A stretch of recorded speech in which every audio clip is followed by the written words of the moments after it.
Assalamualaikum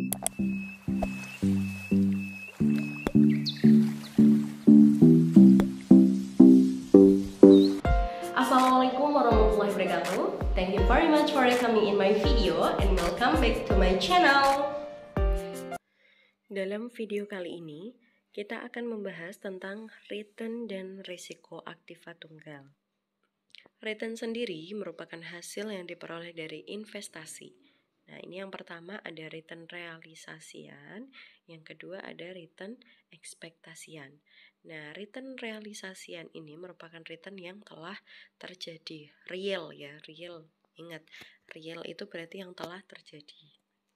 Nah, return ekspektasian merupakan return yang diharapkan akan diperoleh oleh investor di masa mendatang. Nah, ini ekspektasi ya, belum realita. Nah, jadi yang akan datang misalkan sesuatu yang masih diharapkan. Kemudian pengukuran return realisasi, ini nanti ada return total, kemudian relative return, kumulatif return, return disesuaikan, dan rata-rata geometrik. Yang pertama ada return total. Return total merupakan return keseluruhan dari suatu investasi dalam suatu periode yang tertentu. Nah, ini ada contoh return total tahun 1990 di mana sampai dengan 1996. Selama 6 tahun ya dari saham PTA yang membayar dividen tahunan ditunjukkan di tabel berikut. Nah, ini bisa dilihat di tahun sebelumnya ya, 1989 ini returnnya masih 0. Nah, kemudian di tahun 1990 mulai ada return sebesar 0,060 dan di tahun ke 1996 menjadi 0,112. Nah, ini dilihat dari harga saham dan dividennya. Ini mengalami perubahan-perubahan. Nah, sebagai ilustrasi, ini ada cara perhitungan return total. Nah, untuk tahun 1990 dan 1991 itu dihitung sebagai berikut. Nah, R1990 yaitu 1755 dikurangi 1750 ditambah 100, kemudian dibagi 1750-nya. Nah, ketemunya 0,060 atau jika dipresentasikan ya, dikalikan 100 sama dengan 6%. Kemudian di tahun ini contoh yang berikutnya 1991 ini 1790 dikurangi 1755 plus 100 dibagi 1755. Ketemunya 7,70% atau 7,7%. Nah, return total dapat juga dihitung dari penjumlahan capital gain atau loss dan dividend yield seperti tampak di tabel berikut. Nah, contoh perhitungan capital gain atau loss dan dividend yield dan return. Di sini ada periode 1,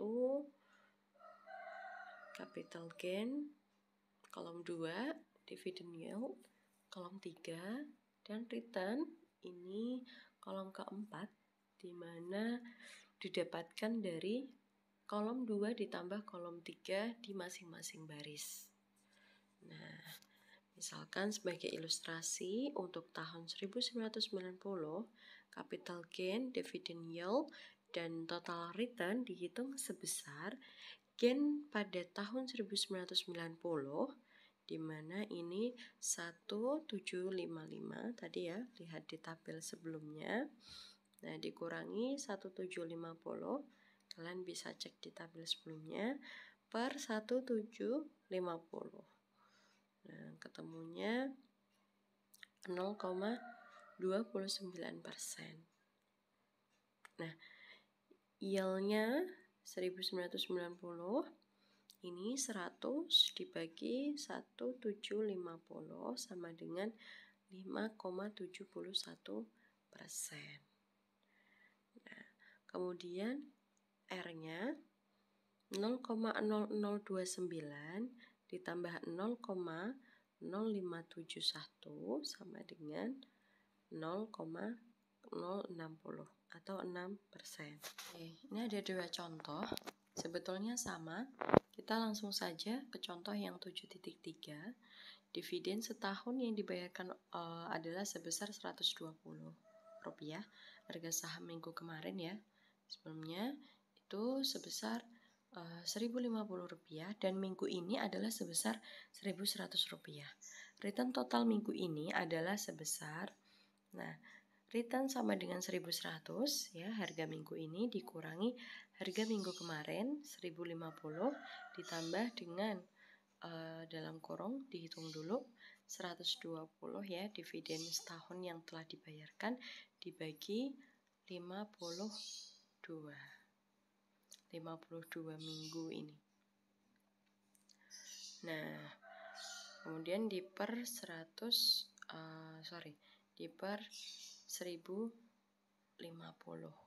Ini angkanya kurang ya, salah. Nanti bisa dibenerin. Tapi angkanya harusnya 1050. Nah, sama dengan 4,98%.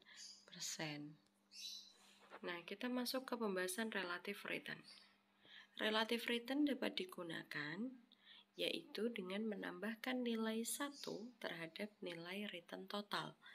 Nah, rumusnya di sini relative return sama dengan return total plus 1.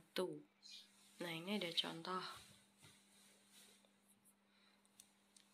Misalkan pada tabel ini untuk tahun 1990 relative return dapat dihitung sebagai berikut. P-nya price pada tahun 1990 plus dividen 1990. Nah, per price-nya 1989 sebelumnya ya. Kemudian di sini 1755 ya. 1755 kemudian ditambah dengan 100 dividennya dibagi 1750 price tahun kemarin sama dengan 1,060.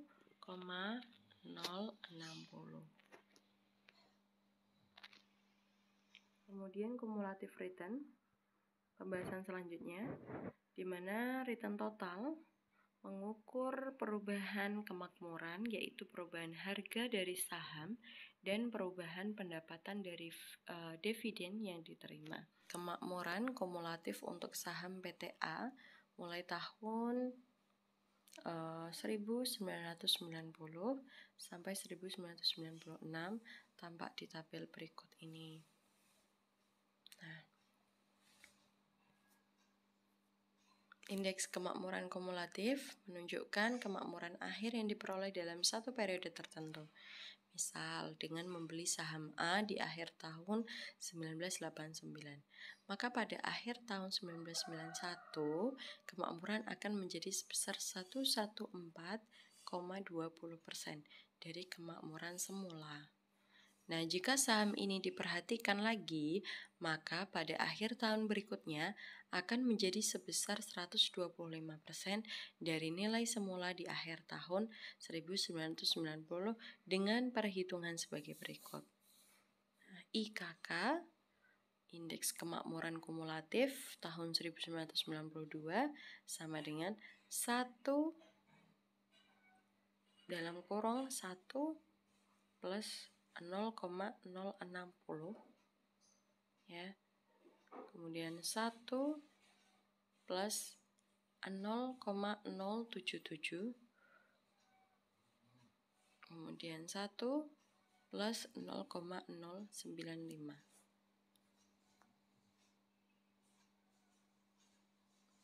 Nah, ini bisa dilihat nih. Dari 90 sampai 92 nih. 0,060, 0,77, 0,95. IKK, indeks kemakmuran kumulatif, sama dengan 125% dari perhitungan ini. Nanti angkanya bisa dicek. Nah, indeks kemakmuran kumulatif di tabel 7.4 itu jika digambarkan akan tampak di gambar berikut ini. Nah, jadi naik ya trennya. Kemudian ada tabel perubahan harga kumulatif, yield kumulatif, dan indeks kemakmuran kumulatif. Ini nanti bisa dilihat sih, dibaca-baca. Nah, perhitungan capital gain atau loss dan dividend yield dapat dilihat di contoh 7.1 tabel 7.2 sebagai ilustrasi perhitungan perubahan harga kumulatif atau PHK, yield kumulatif, dan indeks kemakmuran kumulatif untuk tahun 1991 dapat dihitung sebagai berikut. Nah, nanti ini angkanya tinggal dimasuk-masukkan. Bisa dipahami saya kira. Kemudian return disesuaikan. Nah, ini ada contoh. Return sebesar 17% yang diterima setahun dari sebuah surat berharga jika disesuaikan dengan tingkat inflasi sebesar 5% untuk tahun yang sama akan memberikan return risk sebesar yang pertama 1 plus 0,17 dari 17% ya. Ini 17 dibagi 100, 0,17 dibagi 1 plus 0,05 dari 5%. 5 dibagi 100. Nah, dikurangi 1. Ketemunya 11,429%. Nah, begitulah seterusnya. Contohnya. Kemudian rata-rata geometrik. Ini merupakan rata-rata yang memperhatikan tingkat pertumbuhan kumulatif dari waktu ke waktu. Nah, ini ada contoh. Contohnya saya kira bisa dipahami. Ini nanti bisa dipraktekkan sendiri. Nah, bisa dihitung-hitung, tinggal disesuaikan angkanya. Oh, berarti ini kalau 600 ini itu harga saham yang meningkat.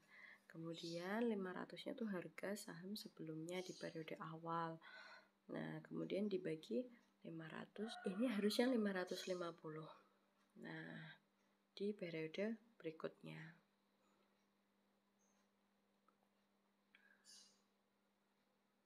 Dari tabel 7.5 sebelumnya, rata-rata geometrik untuk return dari tahun 1990 sampai dengan 1996 adalah sebesar, nah ini RG-nya, nanti tinggal dijumlah-jumlahkan, 1 plus 1 plus 1 plus gitu.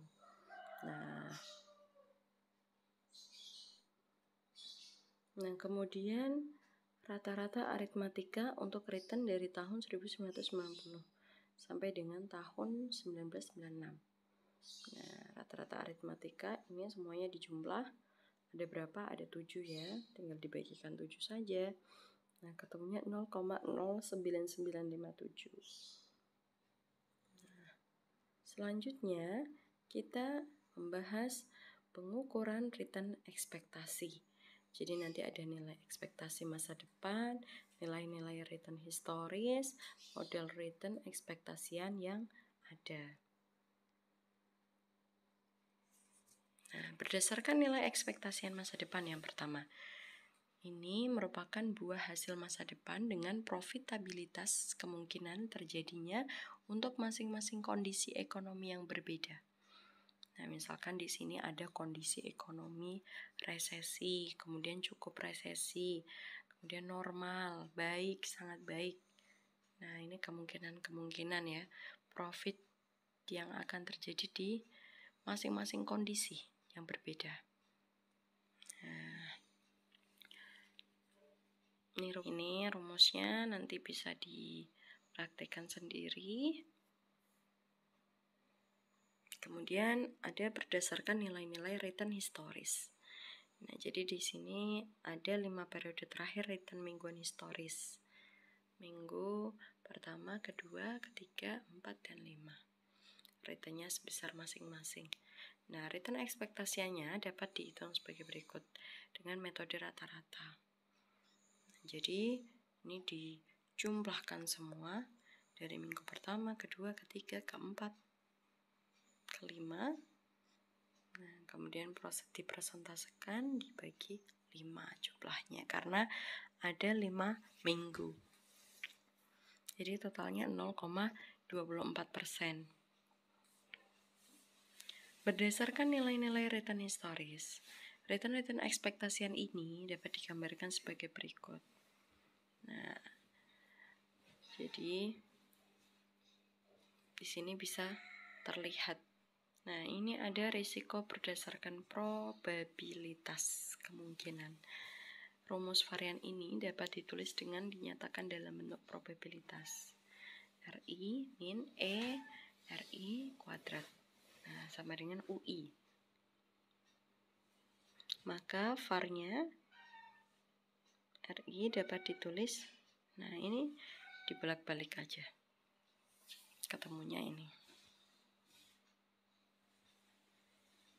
Nah, tabel 7.1 menunjukkan nilai-nilai return selama 7 tahun mulai tahun 1990 sampai dengan 1996. Rata-rata aritmatika untuk nilai-nilai return ini sudah dihitung di contoh 7.11 sebesar 0,09957. Selanjutnya deviasi standar dapat dihitung dengan menggunakan rumus 7.19 bagi berikut. Nah, ya, kalian pasti melihat angka-angka ini semakin pusing dan pusing. Makanya saya harap kalian punya bukunya Jogianto. Dan alhamdulillahnya setiap pertemuan itu sudah saya scankan bukunya per masing-masing bab. Nah, kalian bisa sambil dibaca modul yang sudah saya scan dari bukunya Jogianto per masing-masing babnya. Nah, namun sekali lagi bukunya Jogianto sendiri itu masih terdapat beberapa kesalahan terkadang. Angka-angkanya seperti itu. Nah, nanti kalian pas belajar kalian memang harus kritis sambil mengoreksi ya. Oh, ternyata ini harusnya angkanya 1550 bukan 1050 misalkan kayak gitu. Nah, ini masih rumus-rumus masuk-masukan, nanti saya kira bisa dipahami. Nah, ini ada koefisien varian. Data 2 buah saham. Ada saham Bank Mandiri Tbk dengan kode ticker BMRI dan saham Telekomunikasi Indonesia Tbk dengan kode ticker TLKM. Nah, untuk periode 1 minggu sebagai berikut ini. Nah, seminggu ya, dari Jumat ke Jumat lagi.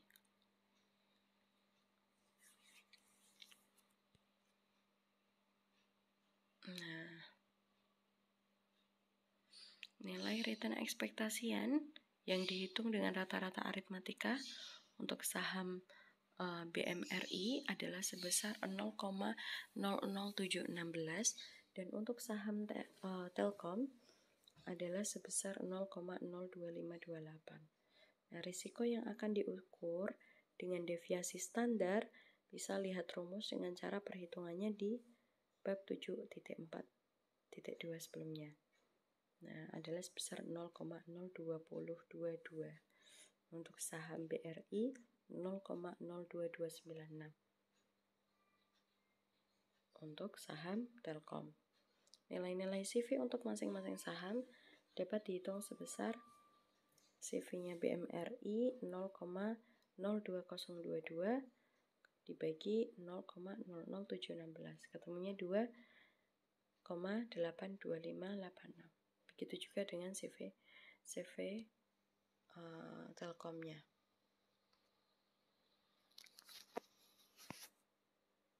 Nah, ini contoh-contoh. Banyak sekali ya contoh-contoh. Nanti kalian bisa lihat di bukunya Jogianto karena semuanya saya ambilkan dari sana. Sekali lagi, ini ada semi variance, Kemudian ini ada mean absolute deviation. Nah, ini isinya rumus-rumus semua. Nah, ini ada hubungan antara return dan resiko. Ya. Nah, terima kasih. Demikian penjelasannya. Silahkan kalian kembali berdiskusi dan saling menanggapi di forum WA Group. Terima kasih karena kalian sudah nonton sampai akhir. Dan jika kalian suka, jangan lupa like, comment, dan subscribe. Oke, Assalamualaikum warahmatullahi wabarakatuh.